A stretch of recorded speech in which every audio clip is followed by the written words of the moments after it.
Financial documents అంటే అబ్బో అన్నీ నంబర్లే కదా అనుకుంటాం, కానీ ప్రతి నంబర్ వెనుక ఒక స్టోరీ ఉంటుంది. ఈరోజు మనం సరిగ్గా అదే చేయబోతున్నాం. అలాంటి ఒక కథను ఎలా బయటకు తీయాలో చూద్దాం. మన కేస్ స్టడీ ఏంటంటే ఉత్సవ్ గోల్డ్ జ్యువెల్స్. మరి మొదలుపెట్టేద్దామా? అసలు మన విశ్లేషణ మొదలయ్యేదే ఈ ప్రశ్నతో. ఆలోచించండి, ఒక కంపెనీ క్రెడిట్ రేటింగ్ని మొదట అప్గ్రేడ్ చేసి మరో క్షణమే దాన్ని వెనక్కి తీసుకోవడమేంటి? వినడానికే చాలా వింతగా ఉంది కదూ. ఒక పక్కేమో కంపెనీ పర్ఫార్మెన్స్ అదుర్సంటున్నారు, మరోపక్క వెంటనే మేమిచ్చిన రేటింగ్ని వెనక్కి తీసుకుంటున్నామంటున్నారు. అసలీ కన్ఫ్యూజన్ వెనక అసలు కథేంటో తెలుసుకుందాం పదండి. సరే, ఈ చిక్కుముడిని విప్పడానికి మనం 5 స్టెప్స్లో వెళ్దాం. ముందుగా ఈ రేటింగ్ మిస్టరీ ఏంటో చూద్దాం. తర్వాత కంపెనీ ఫైనాన్షియల్ గ్రోత్ ఎలా ఉందో పరిశీలిద్దాం. ఆ తర్వాత వాళ్ల బలాలు బలహీనతలేంటో చూసి చివరగా మనందరికీ ఇన్వెస్టర్లుగా ఉపయోగపడే కొన్ని కీ పాయింట్స్తో ముగిద్దాం. రైట్, ఇక మనం మొదటి సెక్షన్లోకి వెళ్ళిపోదాం. ఆ రేటింగ్ చిక్కుముడి. అసలు ఈ వింత రేటింగ్ యాక్షన్కి కారణాలేంటో వెతకడానికి ఇదే మన స్టార్టింగ్ పాయింట్. ఇప్పుడు చూడండి, ఈ స్లైడ్ని జాగ్రత్తగా గమనించండి. ఇది ఇన్ఫోమెరిక్స్ రేటింగ్స్ ఇచ్చిన అఫీషియల్ డాక్యుమెంట్. ఇక్కడే ఉందసలు మా తలబు. చూడండి ఆ లైన్, రేటింగ్ అప్గ్రేడ్ చేయబడింది మరియు అదే సమయంలో విత్డ్రా కూడా చేయబడింది. ఒకే లైన్లో పొగడతా, వెంటనే వెనక్కి తగ్గడం. అసలు ఇంత మంచి పర్ఫార్మెన్స్ ఉంటే రేటింగ్ ఎందుకు తీసేసినట్లు? ఇదే మనల్ని ఆలోచింపజేసే ప్రశ్న. అయితే ఆ ప్రెస్ రిలీజ్ మనకు ఒక చిన్న క్లూ ఇస్తోంది. అప్గ్రేడ్ చేయడానికి కారణం కంపెనీ ఫైనాన్షియల్ పర్ఫార్మెన్స్లో ఇంప్రూవ్మెంట్ అట. సరే, మరి ఆ మాటలో ఎంత నిజముందో చూసేద్దాం. వాళ్ల నంబర్స్ నిజంగా అంత స్ట్రాంగ్గా ఉన్నాయా?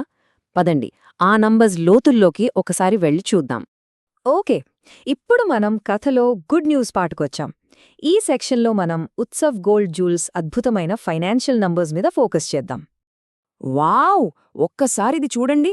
ఫైనాన్షియల్ ఇయర్ 25లో కంపెనీ రెవెన్యూ ఏకంగా 90% పైగా పెరిగింది. అంటే వాళ్ళ టోటల్ ఆపరేటింగ్ ఇన్కమ్ ఒకే ఒక్క సంవత్సరంలో 340 కోట్ల నుండి ఏకంగా 646 కోట్లకు చేరింది.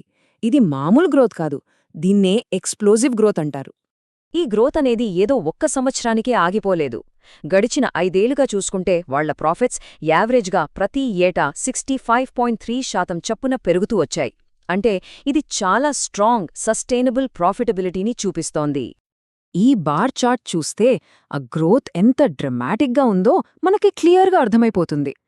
FY 24లో 340 కోట్లు, FY 25లో అమాంతం 646 కోట్లు. ఈ అద్భుతమైన జంప్ చూశాక రేటింగ్ ఏజెన్సీ వాళ్ల పర్ఫార్మెన్స్ని ఎందుకు మెచ్చుకుందో మనకి ఈజీగా అర్థమవుతుంది. సరే, నంబర్స్ అయితే చాలా ఇంప్రెసివ్గా ఉన్నాయి. కానీ ఇప్పుడు మనం ఏం జరిగింది అనే దాని నుండి అసలు ఎందుకు జరిగింది అనే ప్రశ్నకు వెళదాం. అంటే ఈ సక్సెస్ వెనుక ఉన్న అసలైన బలాలేంటి?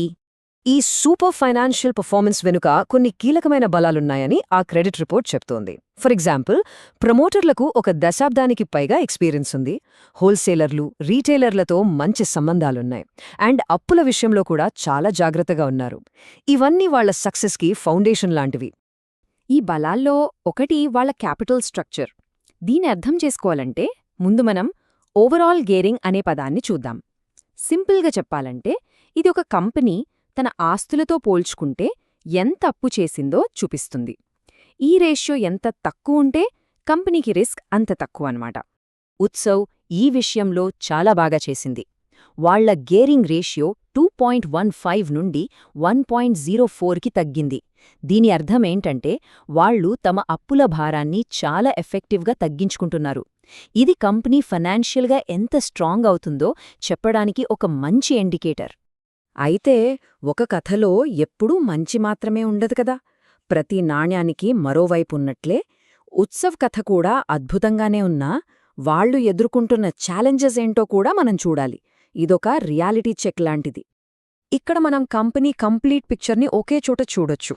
ఒకవైపు చూస్తే అనుభవం ఉన్న ప్రమోటర్లు, స్ట్రాంగ్ ఫైనాన్షియల్ గ్రోత్, మంచి డెట్ మేనేజ్మెంట్.